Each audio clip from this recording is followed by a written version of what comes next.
Et yo tout le monde, donc ici Vémaillé pour une critique sur un film. C'est vrai que récemment je fais beaucoup de critiques que sur des films, c'est pas beaucoup de séries parce qu'en réalité il n'y a pas beaucoup de séries que j'ai finies ou dont j'ai besoin de faire une critique ou une envie d'ailleurs. Comme vous le savez c'est plus une critique subjective donc bon voilà. Donc ce film est un film Disney.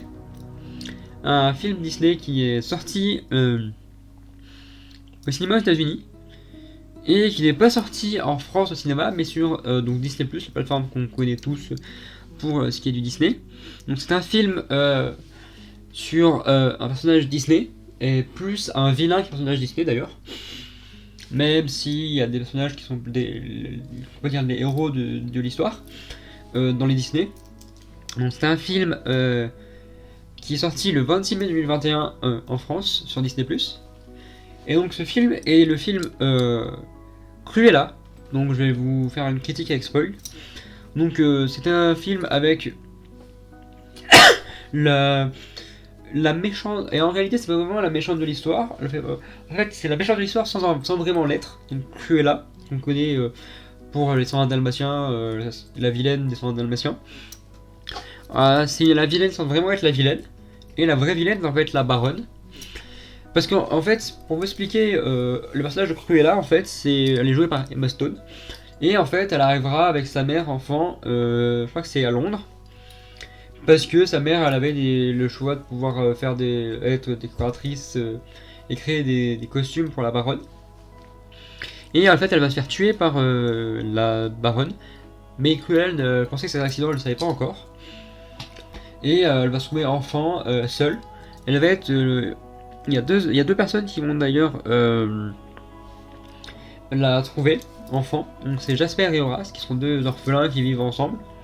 Et ils vont donc la recueillir et ensemble ils vont faire des casses, ils vont voler. Mais elle va pas oublier le fait qu'elle veut être décoratrice. Et donc elle va tout faire pour être prise. Elle va être prise dans un magasin de la firme de la baronne. Elle va commencer, d'ailleurs c'est Estella quand elle est jeune, et elle va commencer par nettoyer, par faire des tâches qu'elle n'aurait pas voulu faire, jusqu'à ce qu'un soir, à la mode un peu Joker, elle boit et elle danse, et là où elle fait un carnage. Et elle va d'ailleurs au début se faire arrêter, parce que le patron de la boutique est pas vraiment content, et parce qu'il pensait qu'elle allait permettre un vol. Et en fait, la baronne va arriver ici, et elle va être intriguée, et elle va décider de l'amener dans son château et de faire une de ses décoratrices. Et c'est là où tout va commencer.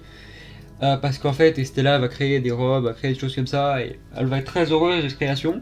Mais la baronne va pas l'utiliser et tout. Et donc, Estella va basculer d'un côté un peu obscur. Là où elle va dire Cruella. Et c'est là où elle va utiliser ses propres robes. Et elle va changer d'ailleurs sa couleur. Elle sera bleu et rouge, blanc, gris et rouge comme Cruella. D'ailleurs c'est gris, c'est noir et blanc d'ailleurs, je me suis trompé. C'est rouge je crois les Stella. Et les cheveux de Cruella, elle va arriver dans l'ordre d'une cérémonie de la baronne. Et elle va vraiment jouer en fait la carte d'une nouvelle arrivée, d'une personne qui va vraiment impressionner le grand public. Et en fait elle va jouer sur deux tableaux. Elle aura Estella qui va être du côté de la baronne et qui va essayer d'en apprendre plus sur elle et de se faire aimer par la baronne. Et Cruella qui va commencer à prendre de l'ampleur et tout jusqu'à ce que Estella entre guillemets meure. Et donc elle va commencer à vouloir voler les 101 dalmatiens, les 3 dalmatiens, parce qu'elle n'a pas encore 101, de la baronne, jusqu'à et demander à ses copains, donc Jasper et Horace, de s'occuper d'eux. Parce qu'en fait elle s'attache aux 101 dalmatiens, donc elle n'est pas encore le personnage qui veut leur fourrure et tout, elle est vraiment attachée à eux. Et mais Jasper et Horace sont pas vraiment pour ses idées, mais ils sont obligés d'écouter parce que sinon ils n'auront pas de foyer ni rien, parce que c'est vraiment elle leur chef, leur boss. Et du coup ils vont se laisser faire jusqu'à que Cruella devienne méchante et vraiment soit Cruella prenne l'ampleur. Et ce qui a mené à ça aussi, c'est qu'elle apprend que la baronne est en fait sa vraie mère, qui avait eu un enfant et qui était contre le fait d'avoir un enfant, qui l'a donc donné à une de ses servantes. Et après la baronne en fait a vraiment tué sa fausse mère, donc sa mère adoptive, avec un sifflet qui a poussé les Dalmatiens à venir vers elle. Et ça va être un écho à la scène de fin.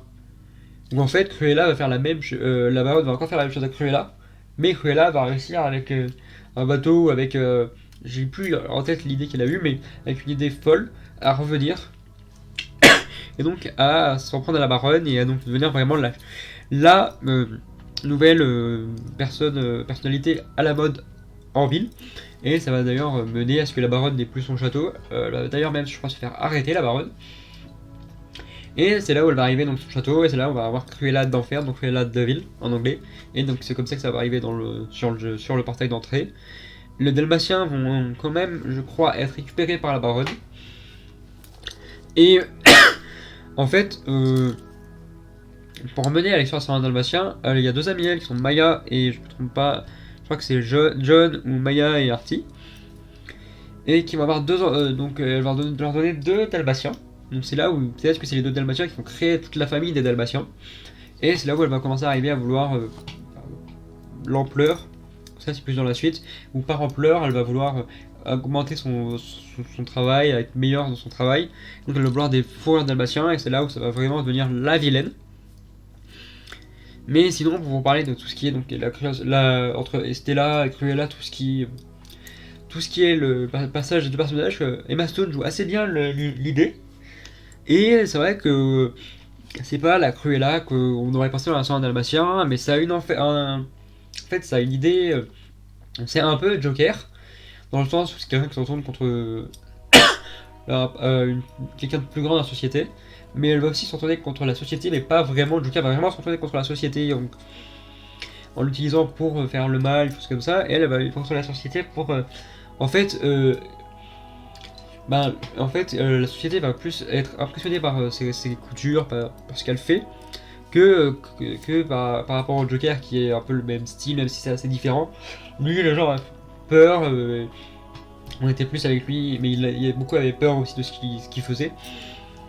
Mais là, c'est plus l'histoire de comment Cruella est devenue Cruella. Et c'est pour ça que je vous conseille ce film.